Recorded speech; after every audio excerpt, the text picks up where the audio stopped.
that. Hey, bro, I ain't finished my sentence. Nothing you're saying has anything to do with regret. Hey, boy. Don't call me boy. Don't finish. I told you.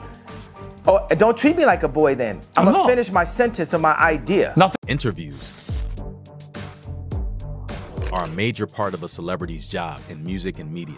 Sometimes, the interviews can be downright stupid or disrespectful, and some guests don't want to deal with the BS, ending with them walking out or causing a scene. So in this video, we're going to highlight 11 times a guest walked out on a stupid interview. Kanye West, aka Ye, has had his fair share of wild moments. One time, he walked out of a session with Piers Morgan. Kanye decided he wasn't feeling the questions being asked on Talk TV and had some issues about how the world wanted to cancel him. Of course, things got heated because Piers wouldn't let Kanye finish his sentence and kept cutting him off. So, Ye got pissed. Let me explain to you. I'm not doubting what you're saying. You don't care. I do care. You don't care about me. You don't care about my people.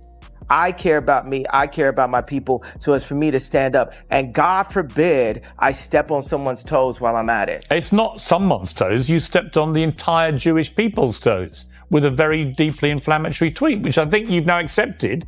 You shouldn't have phrased that way. It's taken a bit of time to get there, but I think you have accepted that, right? Have you accepted that you've put no effort into understanding how I got there?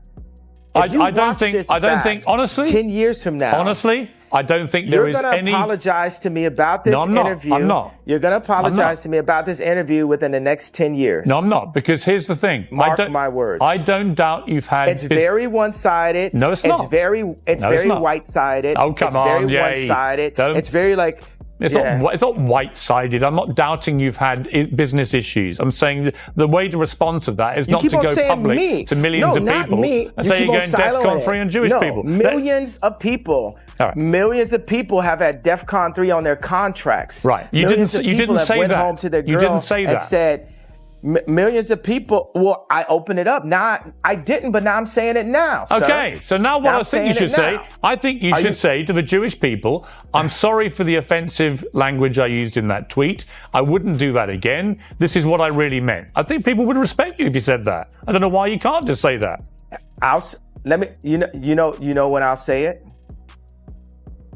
When I sit down with the people who write out the contracts for the NBA and for the NFL and for professional music and for acting contracts.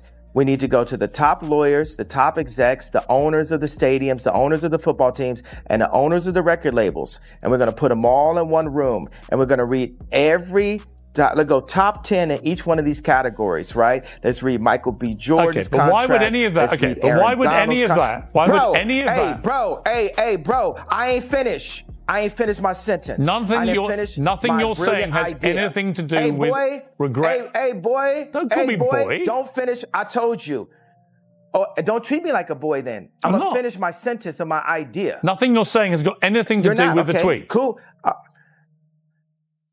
Bro, I was in the middle of a sentence, boy. The two were going back and forth with each other, trying to get their points across. It got intense. And at one point, homie just bounced, leaving the set. And then once we open that conversation, and we need to do it on a platform live with lawyers asking questions, and we'll have the top lawyers like a Johnny Cochran, Robert Kardashian level legal team, looking at all of these contracts together. After that moment happens, then I will say, I'm sorry.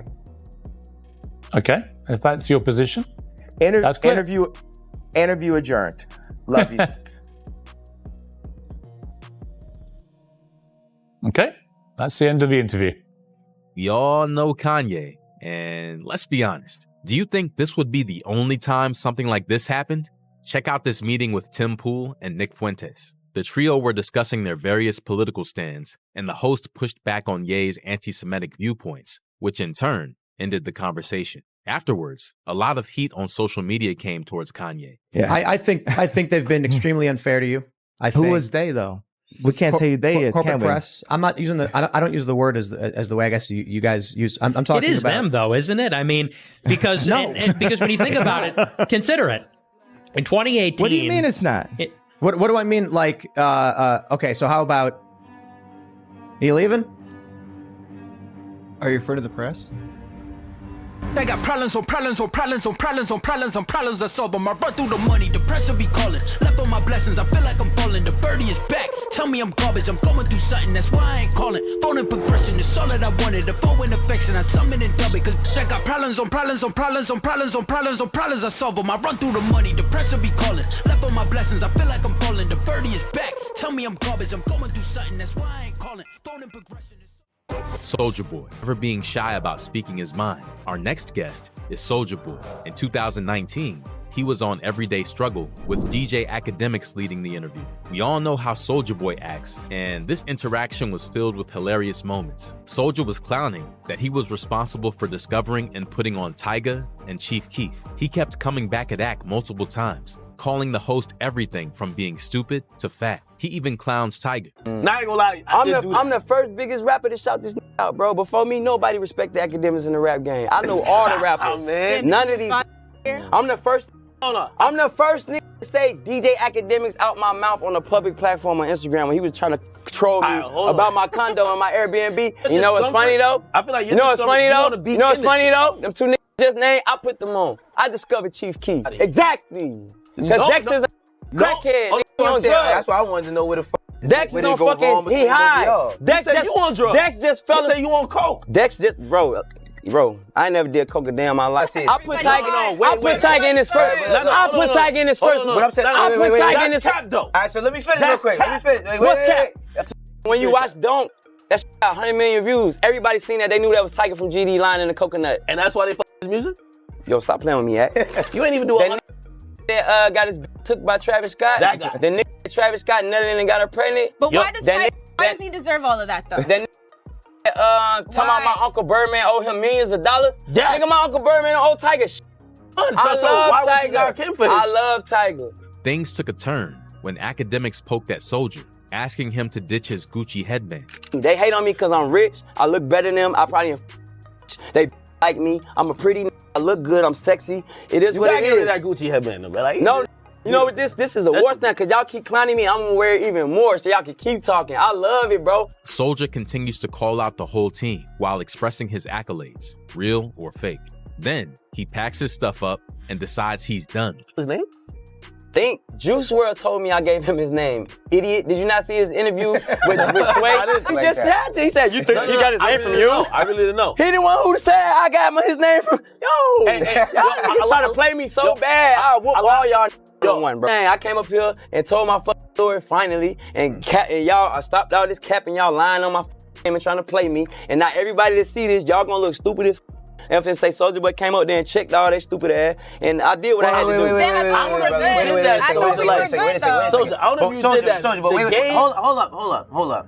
Before, let's clarify that, because at the same time, brother, all that go ahead, stupid and all of that, go brother, ahead. Go ahead, go say what you gotta say. Go ahead. Yeah, as men. Yeah, and as me and my you say, and as me and my when you say you sold it out and y'all say he got money and y'all sitting up here playing me for the last 2 days. Don't do that. Last 2 days. Don't do that, my days. Don't do that. Who's playing? Not no cap ass, rap ass, fake street. I'm not one of these industry ass. I'm the realest. I admit, I'm the realest in the rap game. No, listen. Joe Budden. Sometimes it's not only the guests that walk off the show. The host can also get frustrated and decide they have had enough. At the BET Awards in Los Angeles, Migos was in the middle of the action doing an interview with Complex's Everyday Struggle. The hosts, Joe Budden, DJ Academics, and Nadeska, were struggling to hear the group clearly, and the interview was not going so well. Budden was really not feeling it and just wanted to wrap things up quickly. His body language said it all. He was over it. I feel like there's like a running joke with you being left off Bad and Bougie. I ain't left off Bad and Bougie. You think I'm left off Bad and Bougie? Say again? You say I'm left off Bad and Bougie? What'd you say? You say I'm left off Bad and Bougie? Yeah. Do it look like I'm left off Bad and Bougie? What'd you say? Do it look like I'm left off Bad and Bougie? Nah. I mean, that's one thing I like about the group, because ever since when you were in jail, even though you might see one or the other, y'all move as a collective. All right, we got to wrap this up, though. Okay. Academics didn't get the hint and tried to continue the conversation, so Budden walked off. That's when Migos stood up, ready to square up with him, turning it into a near showdown. Hey, listen, man. I wish I could talk to the Migos longer, man. It's one of my favorite groups. I've been covering for so long. I'm glad they're succeeding, man. Hey, man, you guys are nominated tonight. Have a good show. What you trying to do? I'm not trying to make it. Hold on. Wait. No. Wait. Where's their security guard? Chill. This wasn't the only time Budden has walked out of an interview either. Let's go back to an exchange on Hot 97, where Budden obviously had no interest in being there. Joe showed up at the Ebro in the Morning show to discuss his album, but very quickly, things took a turn when he was asked about his beef with Drake, among other things. Okay. All right, so first things first. Joe, Drake. It all started, you wanted to motivate Drake for bars. That's how the whole thing started. Who cares? No, but we gotta, I want to recap We've done this every day for however many months now. Y'all recapped it every day. Y'all know what happened. Let's talk about it. But for the audience, it doesn't. All right, but you could just say it. You do that, but know that part, right? Yeah, so I'm setting it up. But then it went into 5 different freestyles going at Drake. 4. Come on, Ebro. 7. What was that your intention when you set out to do it, or you just really had that much material and you wanted to get off your chest? No, I just rap. Just go. Just rap. Rap. Yeah, that's all it is. Just rapping. And do you feel some type of way that Drake never responded? He did respond. He responded multiple times. Yeah, he did respond. Right? I don't want to defend Joe Budden today, but he did respond. In what way? The pump it up on the record? Well, that was longer than that. He did like multiple. That's like several bars. At first, Joe might have seemed reluctant to talk about the beef, but he soon opened up to defend himself and his actions. You don't think he's actually getting into the... So, and basically from an insider's perspective, you're saying, I don't believe you on this album. Yeah. I don't believe you're sharing with the audience the same way you used to share, and thus you need to get your game. And you know what's funny? Because of my respect for him, I tried to say that in the most polite way. But Joe, all you said was that you felt that he was uninspired, right? I said he sounded uninspired. You were yelling, though. I mean, it was. Well, he was. You were yelling and sweating, and you needed. I was like, why do you have your shirt off? But it was hot. It was aggressive. Was your shirt actually off? If you see someone, no, I had a tank top on. It was hot. It was shirt off of Jason. Ebro's trolling me. He's trolling me in person in the morning. Your shirt was off. You were yelling. Well, Ebro. Normally when people are sweating and they have a tank top on, it's probably the temperature where they are. Yeah, you do turn. He does turn it on though. He knows how to be a showman when it comes to drama. Why, thank you, Peter. Such kind words. You have a flair for the dramatic. So that's the Drake thing. And so where is it today? The conversation went back and forth, and the group couldn't seem to get on the same page with any of the topics they were bringing up until finally Joe decided he had enough. I don't think that you guys are able to have an objective conversation, number one. Number two, this podcast conversation is not a conversation I care to have, especially not early in the morning. Number three, if Peter and or Marissa feel away, then there are other mediums for that to be discussed if it's going to be discussed at all. Number four, I certainly didn't get out of my bed away from a beautiful, soft woman to come up here. That doesn't even count. You have a beautiful, soft woman in your bed every single day. Yeah, that's just called your pillow. You have a pillow every night, Joe. We're not here for this. This is very minuscule. This is very minor. On the grand scheme of things. Interpersonal relationships are what endear. It's another disrespectful thing to say. Let me wrap this interview up. What's the album called? Because the album's called what? Rage and the Machine. Ebro, I feel like... How does Zach De La Rocha feel about this? There's chat from Rage Against the Machine. I don't know how he feels, Ebro. He's a nice guy. You guys should consult him and maybe put him on a record, but I'm just saying he's a great guy. Next time I come here for an interview, send my manager the talk points. Because this is a complete... I'm serious. That's never happened with a Joe Budden interview where he's been like, yo, send me the talking points before I get there. Well, now you can do that from here on out. Because I didn't know that this would be an utter complete waste of time. You should have known that. That's crazy. No, it was not a waste of time. We talked about Drake for 10 minutes or 5 minutes.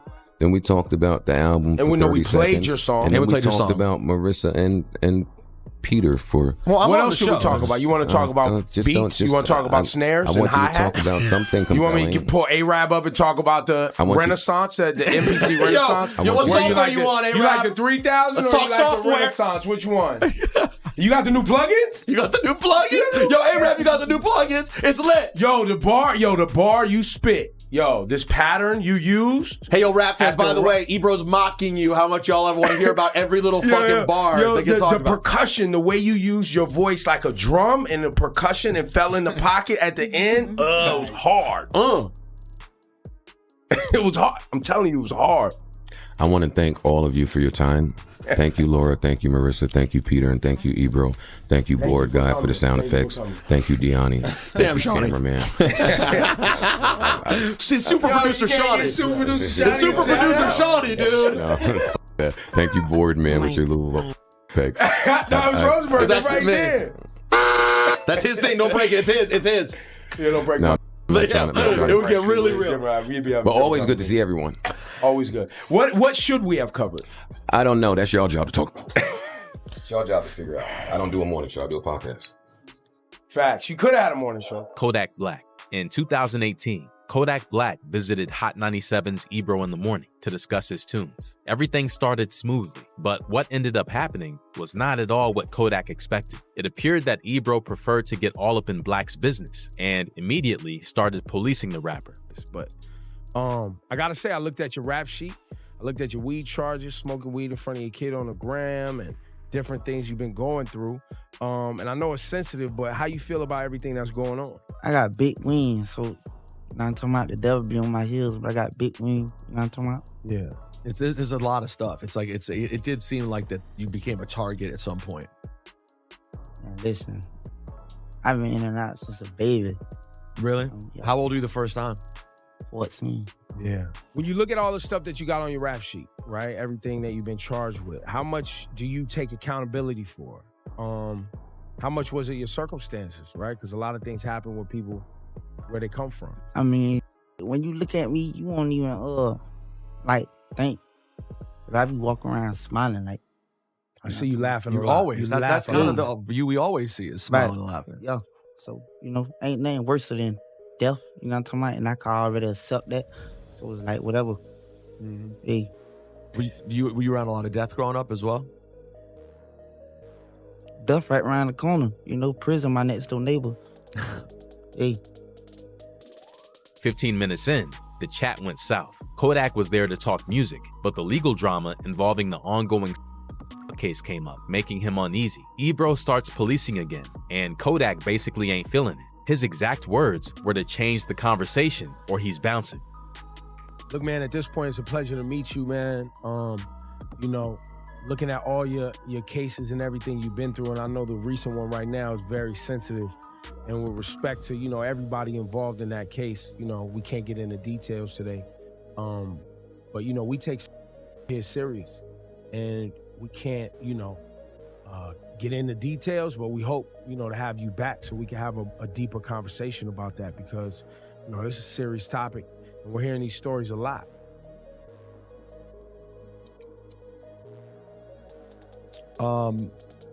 One thing we were talking about on the show today that for some reason I just have a hunch that you would care about. The idea that landing on the moon was a conspiracy. Kodak, do you believe that our moon landing in 1969 actually took place? What the time? You seem upset that I brought it up.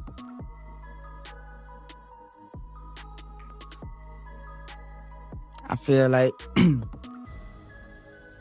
sometimes when we going through like y'all be entertained by bull. You know what I'm talking about? Mm-hmm. Or like change the subject on from Walkout. We'll change which subject? Ebro didn't back down, pushing on the topic, and Kodak stood on business. Just whatever. Like, they tried to change the subject. They was talking about the moon landing. That's bullshit too. So talk about something else. Well, I was saying, I think we don't have to talk about nothing else. We could be done right here. All right, I'm going.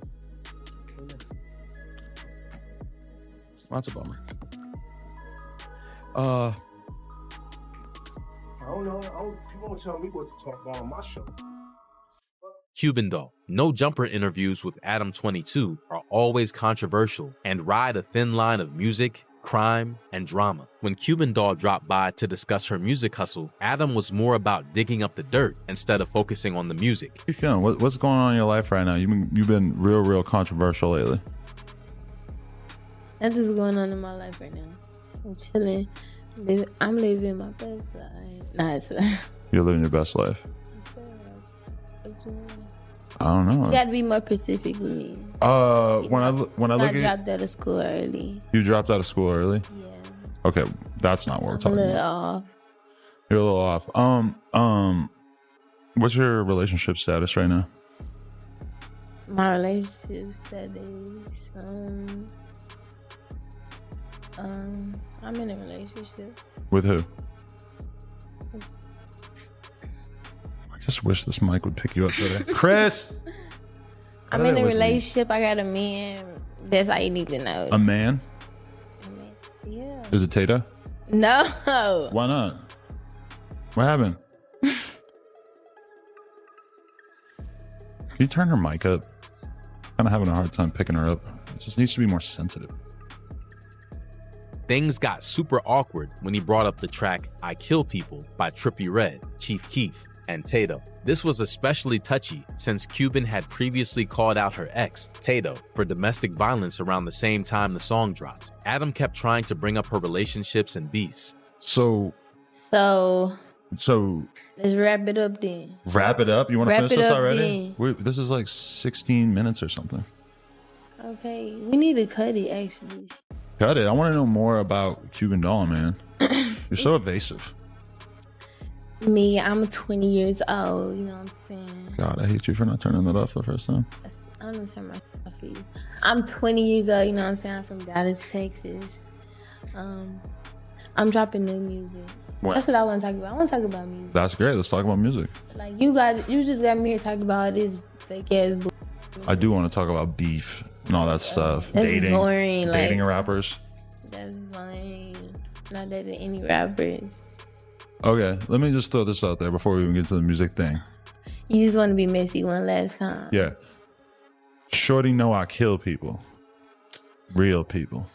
Okay. You feel responsible for that meme? Oh, yeah. No? You don't want to talk about that? We're done. We're done? Yeah. You taking the headphones off? Why? You don't like that song? Is she really going to leave? Is this a real walkout? Because now we get the title that Cuban Doll walks out of the No Jumper interview. Oof, it's going down. You mad at me? Shorty know I kill people. Real people.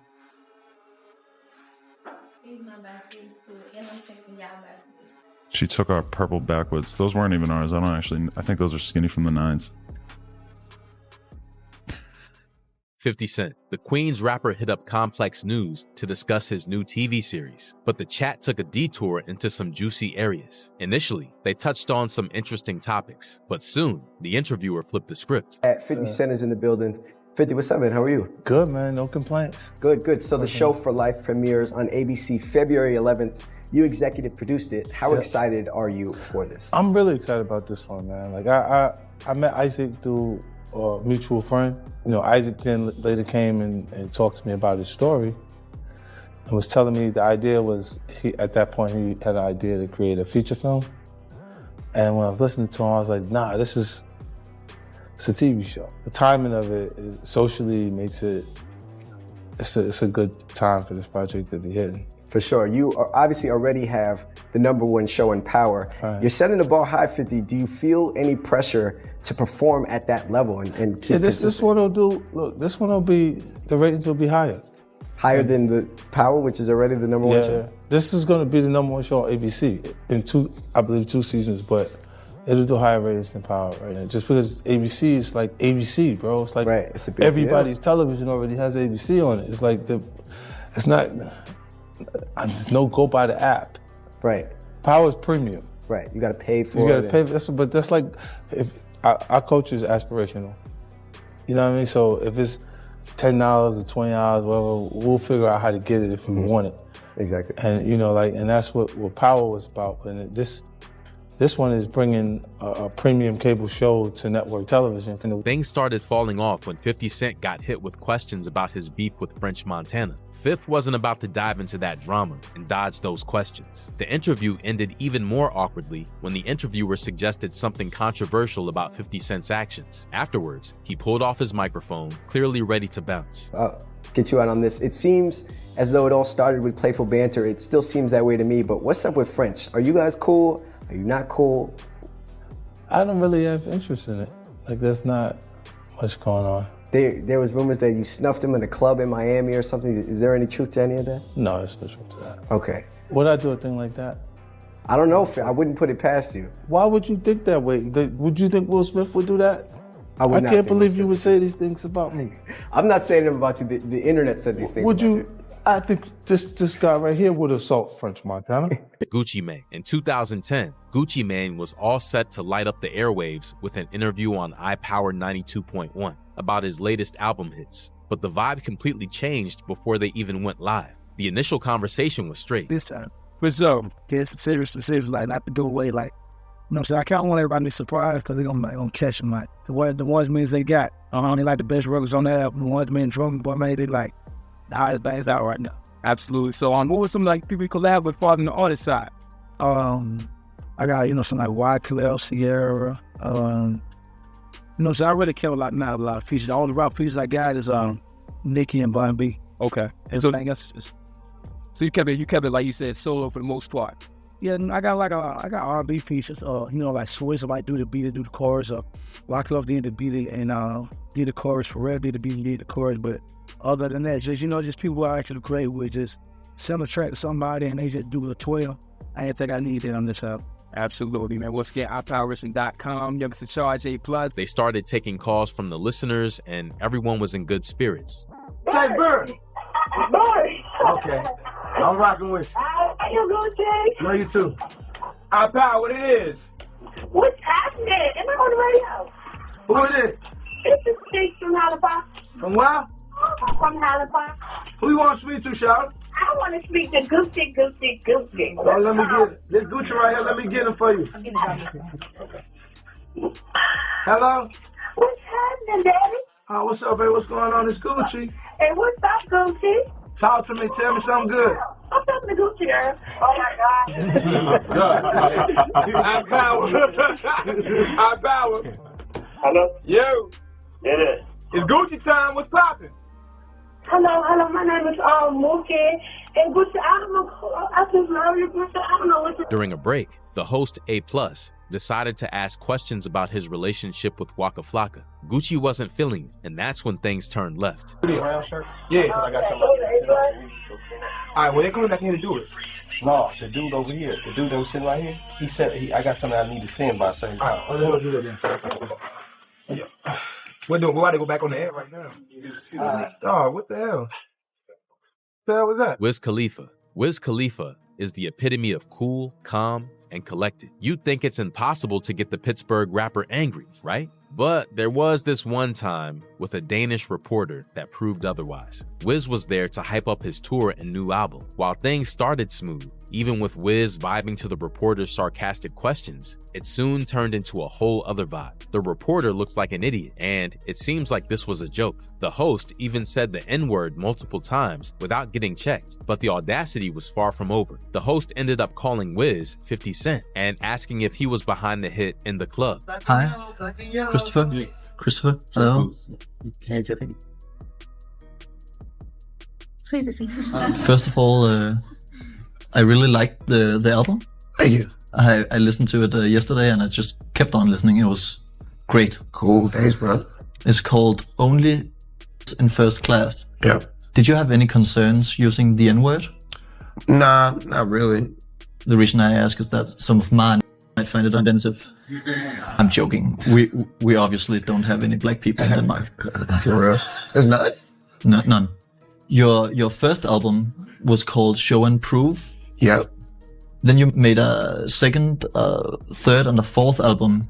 Is it because you still have a lot to prove? I wouldn't necessarily say I have a lot to prove. It's just that when you get started doing the things that I'm doing, you gotta follow through. Only First Class. Is that a tribute to Jay-Z? In one of your hits, you sing, "The bigger the bill, the harder the balls." What does spending money has to do with, your balls? The balls? I was actually saying the bigger the bill, the harder you ball. Oh. Like balling. It makes much more sense. Here in Denmark, most people still know you from your smash hit In the Club. Can you tell me the story about that hit? What song is that? You can find me in the club, bottle full of bug. Mama, I got what you need to feel a buzz. Like, you see me in the club is full of balls. Isn't that how it goes? That's not me. Isn't it you? Oh, that's embarrassing. Okay, I just think we should move on. Yeah, totally. Wiz kept his composure as he was probably aware that the interview was a sham and not anything more than a comical attempt at making fun of the rapper. You're not the sharpest tool in the shed, are you? No. You just wear a suit just to look like you know what you're talking about. Yeah. But you don't know. We kind of have the same style. No, because I know what I'm talking about. Yeah, but Cut this dude off, man. It's over. Interview's over. I also really have to go now. You do have to go now. But it was, Bye. Nice. There's nothing. Have a nice day. Yeah. Thank you. Don't forget your microphone. Birdman. The Breakfast Club has seen its fair share of wild moments, but Birdman's visit on April 22nd, 2016 was next level. Things became intense real quick when Birdman pulled up on the Breakfast Club crew to flex a power move. The interview, if you want to call it that, was over before it even started, leading to one of the most viral walk-offs in the history of hip-hop. Ready? Yes, sir. I want to start this off straight telling all three of y'all stop playing with my name. Let's go on there. Let's go. Stop playing with my name. Let's go. Let's do it on camera. Stop playing with my name. Let's I ain't go gonna right say on it there. My name come up, respect it. Let's go. Stop playing with my name. All three of y'all, stop playing with my name. I ain't gonna say it no more. Morning, everybody. It's DJ MV Angela Yee, Charlamagne the Guy. We are the Breakfast Club. We got a special guest in the building. He done cursed us out. Tell him, get it off your chest, Birdman. Said it already. I'm not talking no more. Cause I don't understand the angle. Like what? Said it already. So why come here? I did it already. I'm here. So what's happening? I mean, it's all good, but I'm saying here. why? And I'm here. What's happening? I'm all good, but I'm saying why come here man. just Look, to I'm curse here. us What's up? happening, man? I wanted to see you. I wanted to talk to you, your man, in your face. Absolutely. You understand me? I knew a few places you was at. I could have pulled up, but I don't think that was gangster. I wanted to come look you in your face like a man and tell you how I feel. Okay. You understand me? Straight up like a man. So what's the issue? No sugar. Ain't no issue. If it was an issue, you'll feel me. I just come to let y'all know, stop, put some respect on my name. You understand me? When y'all saying my name, put some respect on it. Did you pull up on Ross that way or Trick Daddy? And I'm pulling up on you. Yeah, but I'm the radio guy. Why pull up on the radio guy? Don't act tough with the radio guy. I hate my y'all finished or y'all done? I ain't got no more talking. That's right. All right. All right, Buck. See you later, nigga.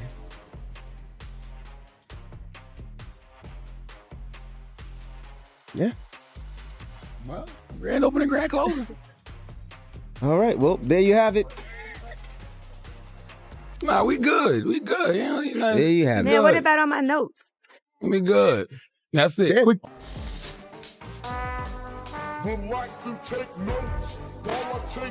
Machine Gun Kelly. Up next, we have MGK walking off the location of two different interviews. The man does not want to be in front of the camera, and it's completely evident in this exchange. The host does a good job to bring up some topics she feels like Kelly would be interested in talking about. I want to talk about, I'm obsessed with your relationship with your daughter. You guys are like the cutest father-daughter duo. And it seems like she's pretty musically talented too. Do you see her going into music? Nah, she doesn't want to go into music. No, she doesn't? Nah.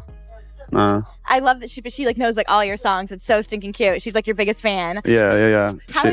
How has being a father inspired you as an artist?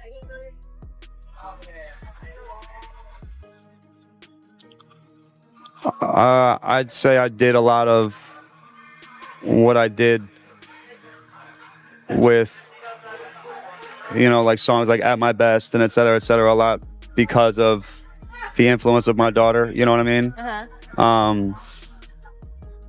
People got to understand that as wild as I am, like I still have to like go home at night, and like there still is someone that is sitting there like, you know, I'm 6 years old and like I can't handle you being as gnarly as you are, and like, you know, like as a personality, you know what I mean? It's a lot to take in when everyone else's dad is so normal. It's not she's in LA either, where like everyone's dad is this, you know, like off the wall or creative or crazy or going wearing pink all the time. It's like it's just not like that where we're from. We're from the Midwest, so like everyone's like, and then there's me. You know what I mean? Like, what's up? I'm here to pick my kid up. Like it's so. I wanted to make her proud. You know what I mean? And a lot of fans saw that as like, you know, was it soft or is this? It's like no. It's the most beautiful thing you could do. This is my gift as a father to my daughter. Like here's something like you can listen to that like still has my pain in it and still like is teaching you something that I want you to know. So to me, that was, you know, I'm not that great of a speaker. I can't speak. I don't like watching my own interview. I think I suck at talking, but like one thing I can do is move my pen, and like if that's how I got to speak to my daughter, then like let me do that. What started as a cordial conversation about his version of how he communicates with his daughter soon turned negative. MGK was holding on to some animosity because he quickly got on the defensive and starts going off on a rant. Don't think that just because like I'm writing pop hits that I won't pop you in the mother face. Like if you get out of line, like I don't change up who I am, or like doesn't mean I'm like, you know, kissing ass to be performing at these places. Like I've taken so much away from. Now I don't want to talk about this. Dude, I've done this so many times, dude. Can we just? I don't want to do an interview, man. Can we just do, like I don't. MGK. Like I want to let my music speak for me. I don't have to say. I've been saying for years, dude. Like man, y'all don't listen. Like listen to my songs. MGK. I love you. Listen, you know I love you. I'm not in the time. Can I tell you something? Listen.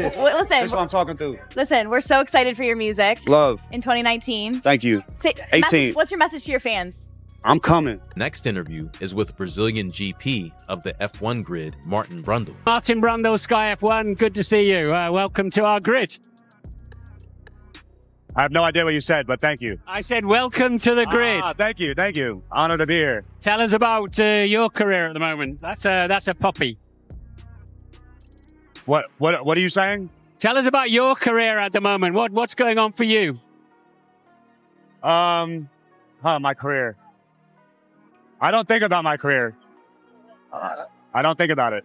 Well, I'll tell you what, good luck with it, whatever you do. What do you think about our business in Formula One? Your business is great. It's loud. Your life's on the line. That's exciting. I was in a studio the other week, and Lewis Hamilton was in the other studio. That was nice.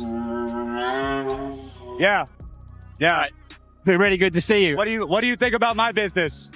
We love your business because there's always been a great synergy between the music business and the motor racing business. The two continue to keep the conversation light and comical, and MGK tries to get an air guitar session going. But as the host fumbles, MGK gets annoyed and decides he doesn't want to be part of the interview anymore. Can you give me your best air guitar?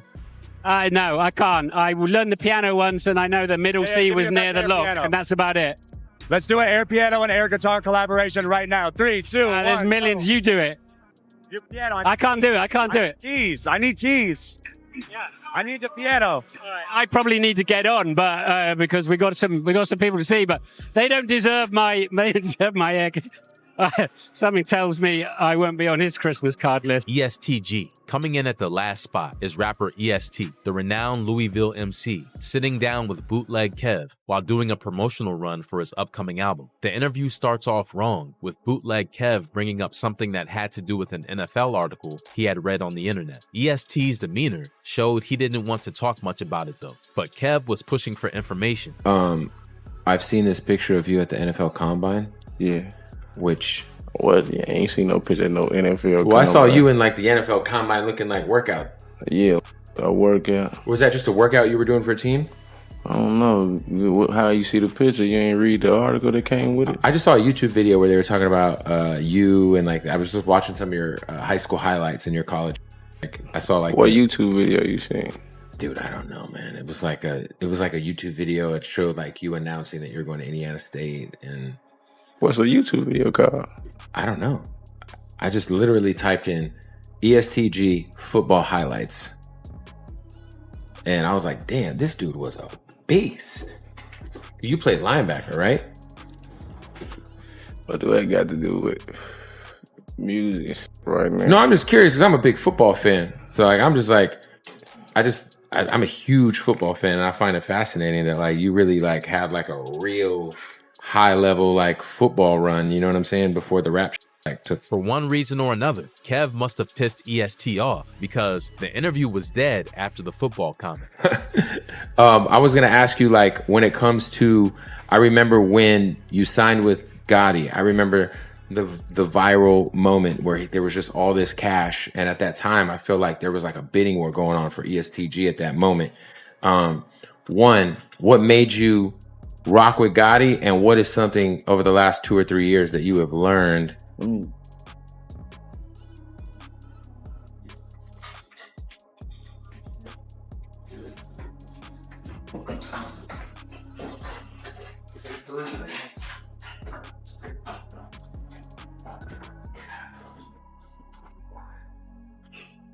Well, for the very first time in Bootleg Head podcast history, we had someone walk off of the set. The rapper later came out and explained that he was there to promote his album, and Bootleg Kev was asking questions and bringing up topics that had nothing to do with his album release. He eventually took to Twitter to blast Kev even more. In his post, ESTG wrote, "At Bootleg Kev, you trying to play it like I walked out because of football. Like I ain't did plenty interviews talking about playing and talk about it in my music. You asking me if I remembered an old man porn star, if I believe in aliens in the NFL Combine. WTF do that got to do with my album dropping Friday, and I literally just walked out that interview 2 hours ago. You already got a clip up? You trying to go viral. LOL 100. He went on to say, "I got real life going on. Ask around. I don't feel like playing, so please don't play with me because I play crazy." So there you have it. 10 times rappers walked out of stupid interviews when they could no longer take it. Which one of these exits do you think was the coldest? Do you think the rappers were justified for leaving? Let us know in the comments. And if you enjoyed this video, make sure to check out these other ones. We appreciate all the support from you guys. Make sure to help us out by liking, sharing, and commenting, and subscribe to the channel if you want more content like this. Thanks for hanging out with us, and as always, we'll see you in the next one.